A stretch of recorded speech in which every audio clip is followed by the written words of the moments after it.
ترجمہ: اے اللہ، میں تجھ سے تیرے فیصلے کے بعد راضی رہنے کی التجا کرتا ہوں اور مرنے کے بعد خوشگوار زندگی کی، تیرے چہرے کی طرف دیکھنے کی اور تیری ملاقات کے شوق کی درخواست کرتا ہوں، اس طرح پر کہ نہ کسی ضرر دینے والی چیز کا ضرر ہو اور نہ گمراہ کرنے والا فتنہ ہو۔ اور میں اس بات سے تیری پناہ چاہتا ہوں کہ ظلم کروں یا مجھ پر ظلم کیا جائے، میں زیادتی کروں یا مجھ پر زیادتی کی جائے، یا میں کسی ایسے گناہ یا غلطی کا مرتکب ہوں تو اس کی مغفرت اور تو اس کی مغفرت نہ کرے۔ اے اللہ، میں تجھ سے معاملات میں ثبات قدمی کی اور ہدایت پر مضبوط رہنے کی درخواست کرتا ہوں کہ مجھے تیری نعمتوں کے شکر کی اور حسن عبادت کی توفیق عطا کر، اور یہ درخواست کرتا ہوں کہ مجھے قلب سلیم، راست عادت، سچی زبان اور عمل مقبول سے نواز۔ میں تجھ سے اس خیر کی درخواست کرتا ہوں جو تو جانتا ہے، اور شر سے تیری پناہ چاہتا ہوں جو تو جانتا ہے، ان گناہوں کی مغفرت چاہتا ہوں جو تو جانتا ہے، اس لیے کہ تو جانتا ہے میں نہیں جانتا، اور تو غیب کی باتوں کا زیادہ جاننے والا ہے۔ اے اللہ، میرے اگلے پچھلے ظاہر و پوشیدہ گناہ معاف کیجیے، تو ہی اپنی رحمت میں آگے بڑھانے والا ہے، تو ہی پیچھے ہٹانے والا ہے، تو ہر چیز پر قادر ہے اور غیب کی ہر بات سے واقف ہے۔ اے اللہ، میں تجھ سے ایسے ایمان کی درخواست کرتا ہوں جو منحرف نہ ہو، اور ایسی نعمتوں کی درخواست کرتا ہوں جو ختم نہ ہوں، اور ہمیشہ کے لیے آنکھ کی ٹھنڈک مانگتا ہوں، اور جنت کے اعلیٰ درجات میں محمد صلی اللہ علیہ وآلہ وسلم کی رفاقت کی درخواست کرتا ہوں، اور اچھے عمل کرنے اور برے کاموں سے رکنے کی توفیق عطا کر، اور یہ درخواست کرتا ہوں مجھے مساکین کی محبت عطا کر، اپنی محبت سے نواز، اور ان لوگوں کی محبت دے جو تجھ سے محبت کریں، اور ہر اس عمل کی محبت پیدا فرما جو تیری محبت میں اضافہ کرے، اور یہ درخواست کرتا ہوں کہ میری توبہ قبول کر، میری مغفرت فرما، مجھ پر رحم کر، اور جب تو کسی قوم کو گمراہ کرنے کا ارادہ کرے تو مجھے اس حالت میں اپنے پاس بلا لے کہ میں فتنے میں مبتلا نہ ہوں۔ اے اللہ، اپنے علم غیب اور مخلوق پر اپنی قدرت کے باعث مجھے اس وقت تک زندہ رکھ جب تک کہ زندگی میرے حق میں بہتر ہو، اور مجھے اس وقت موت دے جب مرنا میرے حق میں بہتر ہو۔ اے اللہ، میں غیب و حضور میں تیرے خوف کی، خوشی اور غصے میں کلمہ حق کہنے کی، مالداری اور تنگ دستی میں میانہ روی کی درخواست کرتا ہوں، اور یہ درخواست کرتا ہوں کہ مجھے اپنے چہرے کی طرف دیکھنے کی لذت اور اپنے دیدار کا شوق عطا کر۔ اے اللہ، میں ہر ضرر دینے والی چیز سے اور ہر گمراہ کرنے والے فتنے سے تیری پناہ چاہتا ہوں۔ اے اللہ، ہمیں ایمان کی زینت سے آراستہ کر اور ہمیں راہیاب رہنما بنا۔ اے اللہ، تو ہمیں اپنا خوف اس قدر نصیب کر کہ وہ ہماری اور نافرمانیوں کے درمیان حائل ہو جائے، اور ہمیں اتنی اطاعت نصیب کر کہ جس سے تو ہمیں جنت میں پہنچا دے، اور اس قدر یقین عطا کر کہ تو اس کی وجہ سے ہمارے لیے دنیا کے مصائب آسان فرما دے۔ اے اللہ، تو ہمارے چہرے اپنی حیا سے اور ہمارے دل اپنے خوف سے لبریز کر دے، اور ہمارے دلوں میں اپنی وہ عظمت قائم کر کہ اس کی وجہ سے تو ہمارے اعضاء کو اپنی خدمت کے لیے آمادہ کر لے۔ اے اللہ، تو اپنی ذات کو ہمارے لیے اپنے علاوہ ہر شے سے زیادہ محبوب بنا، اور ہمیں ایسا بنا دے کہ ہم تجھ سے زیادہ ڈریں۔ اے اللہ، ہمارے اس دن کے ابتدائی حصے کو خیر، درمیانی حصے کو فلاح اور آخری حصے کو کامیابی کا ذریعہ قرار دے۔ اے اللہ، اس دن کے آغاز کو رحمت، درمیان کو نعمت اور آخر کو مکرمت اور مغفرت بنا۔ سب تعریفیں اللہ تعالیٰ کے لیے ہیں، جس کی عظمت کے سامنے ہر شے خوار ہے، اور جس کی عزت کے سامنے ہر چیز ذلیل ہے، جس کی سلطنت کے سامنے ہر چیز سرنگوں ہے، جس کی قدرت کے سامنے ہر چیز عاجز ہے۔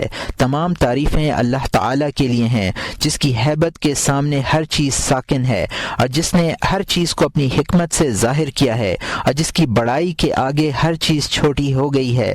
اے اللہ، رحمت نازل کیجیے محمد صلی اللہ علیہ وآلہ وسلم پر، آپ کی آل و اولاد پر اور ازواج مطہرات پر۔ اے اللہ، برکت نازل کیجیے محمد صلی اللہ علیہ وآلہ وسلم پر، آپ کی آل و اولاد پر، آپ کی ازواج مطہرات پر، جیسا کہ تو نے دنیا میں ابراہیم علیہ السلام پر برکت نازل کی ہے۔ بے شک تو لائق تعریف ہے، بزرگی والا ہے۔ اے اللہ رحمت نازل کیجیے اپنے بندے، اپنے رسول اور اپنے نبی پر، نبی امی پر، رسول امین پر، اور انہیں قیامت کے روز مقام محمود عطا کر جس کا تو نے ان سے وعدہ کیا ہے۔ اے اللہ ہمیں اپنے متقی دوستوں، فلاح پانے والے گروہ اور نیک بندوں کی صف میں شامل فرما، اور ہمیں اپنی مرضیات کے لیے استعمال کر، اور ہمیں ان امور کی توفیق دے جو تجھے اچھے لگیں، اور ہمیں حسن اختیار کے ساتھ واپس کر۔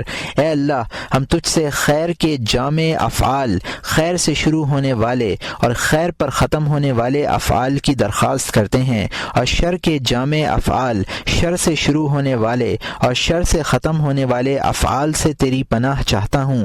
اے اللہ مجھ پر اپنی قدرت کے باعث میری توبہ قبول فرما، بلا شبہ تو توبہ قبول کرنے والا ہے، مہربان ہے۔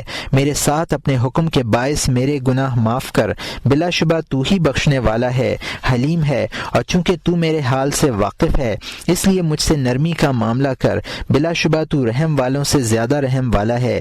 تو میرا مالک ہے اس لیے مجھے اپنے نفس کا مالک بنا دے، اور میرے نفس کو مجھ پر مسلط نہ کر، بلا شبہ تو بادشاہ ہے، بگڑے کام بنانے والا ہے۔ اے اللہ تو پاک ہے، میں تیری حمد کے ساتھ پاکی بیان کرتا ہوں، تیرے سوا کوئی معبود نہیں ہے۔ میں نے برے کام کیے اور اپنے نفس پر ظلم کیا، میرے گناہ معاف کر دے، تو ہی میرا رب ہے۔ میرے دل میں ہدایت ڈال دیجیے، اور مجھے وہ رزق حلال عطا کیجیے کہ جس پر تو مجھے نہ سزا دے، اور جو کچھ عطا کرے مجھے اس پر قانع بنا، اور یہ رزق دے کر مجھ سے ایسے نیک کام لے جسے تو قبول کرے۔ اے اللہ میں تجھ سے عفو و درگزر، سلامتی، حسن یقین اور دنیا و آخرت میں معافی کا خواستگار ہوں۔ اے وہ ذات جسے بندوں کے گناہ نقصان نہیں پہنچاتے، اور نہ مغفرت سے اس کے خزانہ عفو میں کمی آتی ہے، مجھے وہ چیز عطا کر جو تجھے ضرر نہ پہنچائے، اور وہ چیز عطا کر جو تیرا نقصان نہ کرے۔ اے اللہ تو ہم پر صبر ڈال دے اور مسلمان ہونے کی حالت میں موت دے۔ تو دنیا و آخرت میں میرا آقا ہے، مجھے مسلمان ہونے کی حالت میں موت دے اور مجھے نیک لوگوں کے ساتھ ملا۔ تو ہمارا آقا ہے، ہماری مغفرت فرما، ہم پر رحم کر، تو سب سے بہتر بخشنے والا ہے۔ ہمارے لیے اس دنیا میں اور آخرت میں نیکی لکھ۔ اے اللہ ہم تیری طرف چلے، ہم نے تجھ پر بھروسہ کیا، تیری طرف رجوع کیا اور تیری طرف لوٹنا ہے۔ اے اللہ ہمیں ظلم کرنے والوں کا فتنہ مت بنا، اے ہمارے رب ہمیں کافروں کا فتنہ مت بنا، ہماری مغفرت کر، بلا شبہ تو زبردست حکمت والا ہے۔ اے اللہ ہمارے گناہ معاف کر اور ہماری زیادتی سے درگزر کر جو ہمارے کاموں میں ہوئی، اور ہمیں ثابت قدم رکھ اور کافروں کے خلاف ہماری مدد کر۔ اے اللہ ہماری مغفرت فرما اور ہمارے ان بھائیوں کی بھی مغفرت کر جو ہم سے پہلے ایمان لائے، اور ہمارے دلوں میں ایمان والوں کے لیے کینہ پیدا نہ کر۔ اے ہمارے رب بے شک تو بڑا مہربان اور رحمت والا ہے۔ اے ہمارے پروردگار ہمیں اپنے پاس رحمت کا سامان عطا کر اور ہمارے اس کام میں درستی مہیا فرما۔ اے ہمارے رب ہمیں دنیا میں بھلائی اور آخرت میں بھلائی دے اور ہمیں دوزخ کے عذاب سے بچا۔ اے اللہ ہم نے ایک پکارنے والے کو سنا کہ وہ ایمان کا اعلان کر رہا ہے اور کہہ رہا ہے کہ اپنے رب پر ایمان لاؤ، سو ہم ایمان لے کر آئے۔ اے ہمارے رب ہمارے گناہ معاف کر اور ہم سے ہماری برائیاں دور فرما اور ہمیں نیک لوگوں کے ساتھ اٹھا۔ اے اللہ ہمیں وہ چیز عطا کر جس کا تو نے اپنے رسولوں کی زبانی ہم سے وعدہ کیا ہے، اور ہمیں قیامت کے روز رسوا مت کر، بے شک تو وعدہ خلافی نہیں کرتا۔ اے ہمارے رب اگر ہم بھول جائیں یا غلطی کریں تو ہم سے مواخذہ مت کیجیے۔ اے ہمارے پروردگار اور ہم پر کوئی سخت حکم نہ کیجیے جیسا کہ ہم سے پہلے لوگوں پر آپ نے بھیجے تھے۔ اے ہمارے رب ہم پر کوئی بار دنیا و آخرت کا نہ ڈالیے جس کی ہم کو سہار نہ ہو، اور ہم سے درگزر کیجیے اور ہمیں بخش دیجیے اور ہم پر رحم کیجیے۔ آپ ہمارے کارساز ہیں اور کارساز طرفدار ہوتا ہے، سو آپ ہم کو کافروں پر غالب کیجیے۔ اے اللہ میری اور میرے والدین کی مغفرت کیجیے اور ان دونوں پر رحمت فرمائیے، جس طرح انہوں نے مجھے بچپن سے پالا، اور اہل ایمان مردوں عورتوں مسلمانوں مردوں اور عورتوں کی وہ زندہ ہوں یا مردہ ہوں مغفرت کیجیے۔ اے اللہ مغفرت کیجیے اور ان خطاؤں سے درگزر فرمائیے جو آپ جانتے ہیں۔ آپ سب سے زیادہ عزت والے اور کرم والے ہیں، اور آپ رحمت کرنے والوں میں سب سے بہتر ہیں۔ ہم سب اللہ کے لیے ہیں اور ہمیں اسی کی طرف واپس جانا ہے۔ گناہ سے بچنے کی قوت اور عبادت کی طاقت صرف اللہ برتر و اعلیٰ کی عطا کردہ ہے۔ اللہ ہمیں کافی ہے اور بہترین کارساز ہے۔ اللہ رحمت کرے اور سلامتی نازل فرمائے خاتم الانبیاء محمد صلی اللہ علیہ وسلم پر، آپ کی اولاد پر اور آپ کے اصحاب پر۔